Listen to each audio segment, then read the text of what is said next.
ఈ ప్రభుత్వం అధికారంలోకి వచ్చిన తర్వాత 17 జనవరి 2024 తేదీ నాడు ఢిల్లీలో జలశక్తి భవన్లో సమావేశం జరిగింది కేఆర్ఎంబీ మీటింగ్. ఆ మీటింగ్ మినిట్స్ ఈరోజు నేను సొంతగా తయారు చేయలేదు. ఇది కేంద్ర ప్రభుత్వం విడుదల చేసిన మినిట్స్. ఇది కేంద్ర ప్రభుత్వం ఇచ్చిన మినిట్స్. ఆ మినిట్సే చదువుతా ఉన్నాను.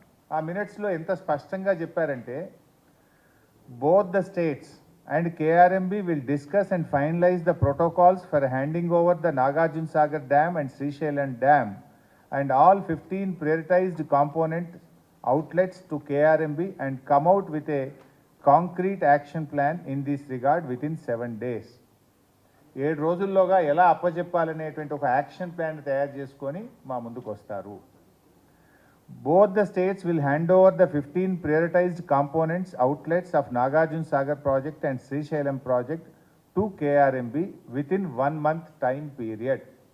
ఒక్క నెల రోజుల్లోగా ఈ 15 అవుట్లెట్స్ను కేఆర్ఎంబీకి అప్పచెప్పడం జరుగుతుంది. ఇది minutes of the meeting. Telangana ప్రాజెక్టుల మీద హక్కులు మేము కొట్లాడి మేము సాధించాలనే ప్రయత్నం చేస్తుంటే ఈరోజు అధికారం కోల్పోయిన నిస్పృహతో దిక్కుమాలిన ఆలోచనతోటి ఇంట్లో నుంచి బయటకు వెళ్ళడానికి మొహం జల్లక ఏదో ఒక వంకతోని బయటికి రావాలని మామ అల్లుళ్ళు ఈరోజు కుట్ర చేస్తున్నారు. నేను సూటికి ఒక్క మాట అడగదలుచుకున్న చంద్రశేఖరరావు, నీకు ఏమాత్రం సిగ్గున ఒక్క మాటకు సమాధానం చెప్పు.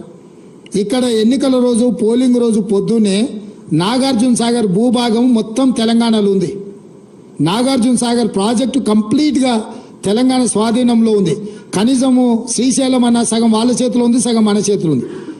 జగన్మోహన్ రెడ్డి పోలీసులు తుపాకులు వేసుకొని నాగార్జున సాగర్ డ్యామ్ మీదకి వచ్చి ప్రాజెక్టును హ్యాండ్ ఓవర్ చేసుకోరు. ఈ సన్నాసి రండా జగన్మోహన్ రెడ్డి తెలంగాణలోకి వచ్చి నాగార్జున సాగర్ ప్రాజెక్టును ఆక్రమించుకుంటే నోట్లకెళ్ళి మాట వెళ్ళలే.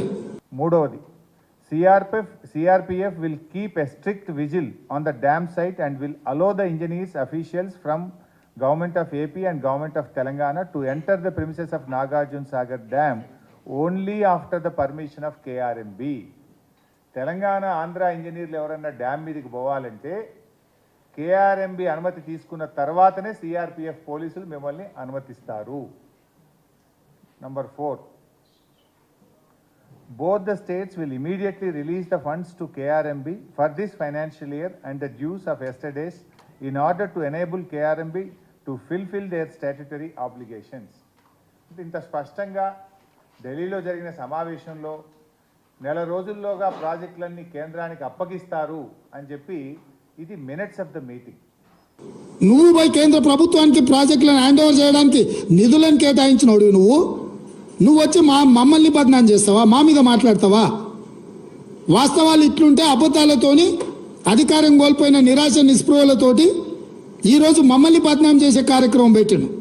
అందుకే నేను సూటిగా ఈ ఆధారాలు మీ ముందర చెప్పి మీ ముందర మాట్లాడితే రేవంత్ రెడ్డి సెక్రటేరియట్లో సమావేశం పెట్టి చాలా మాట్లాడిండు. ఆయన కథ ఏంది, ఆయన కమామీస్ ఏందని ఆయన మాట్లాడతాడు.